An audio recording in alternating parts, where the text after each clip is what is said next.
on a daily basis. A month or two ago, I never really had a concrete answer for this question. Let's just say I was too lazy to figure out who I even was as a person. Maybe our generation's greatest plummet is how lazy we are. But after pushing my lazy self to be a little more productive, I did a little bit of research and came across the term ambiversion. An ambivert is a person who has the qualities of both an extrovert and an introvert, sort of like a balanced state between both extreme ends. You can term it as an outgoing introvert, an antisocial extrovert, or a social introvert, or the most common and fashionable term that people tend to use, an introverted extrovert. Before I continue, I want everyone to think over these three statements to kind of get an idea of where you stand. The first statement being around people energizes me. Parties and social gatherings boost my enthusiasm. Second statement, no, can't be out of the party. They're just not my things. I'd rather spend some quality me time. The third statement being, it kind of depends. If you can relate to statement 1, congratulations, you're an extrovert. Statement 2 or 3, don't feel inferior at all.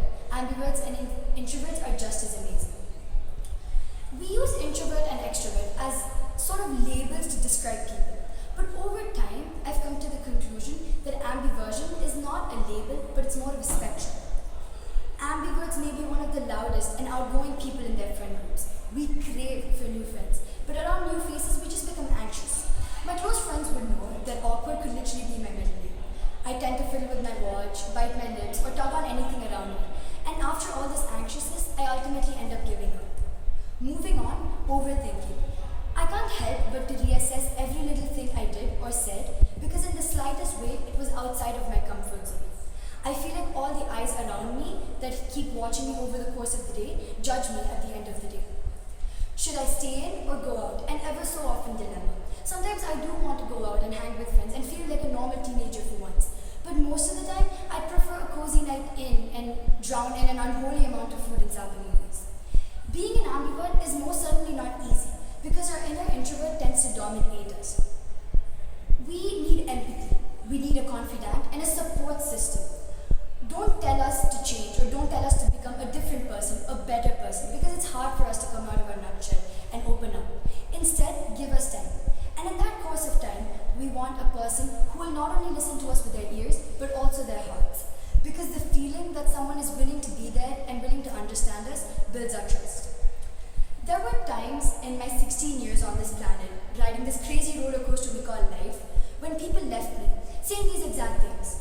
Does this friendship or relationship even mean anything to you? Why don't you start changing? Why don't you put more efforts into this friendship? Why don't you change? Yes, I get the memo that sometimes my introversion or quiet personality is not the right way to go, and that I should start preferring talking over texting. But thanks to all of you that left, and thanks to all of you that still linger around, you've instilled a constant fear in me. The fear of judgment, the fear of losing people, and the fear of just being myself.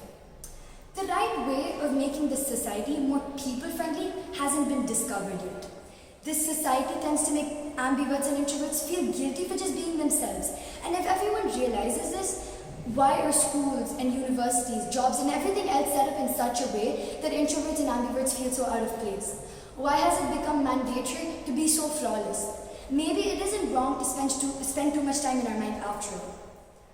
To conclude, I just want to give a little message from all of us introverts and ambiverts to the extroverts out there. We want to be accepted. We want to feel like we belong. And for this, we need to constitute an empathetical society. Just remember, it's okay to be different. It is okay to be different.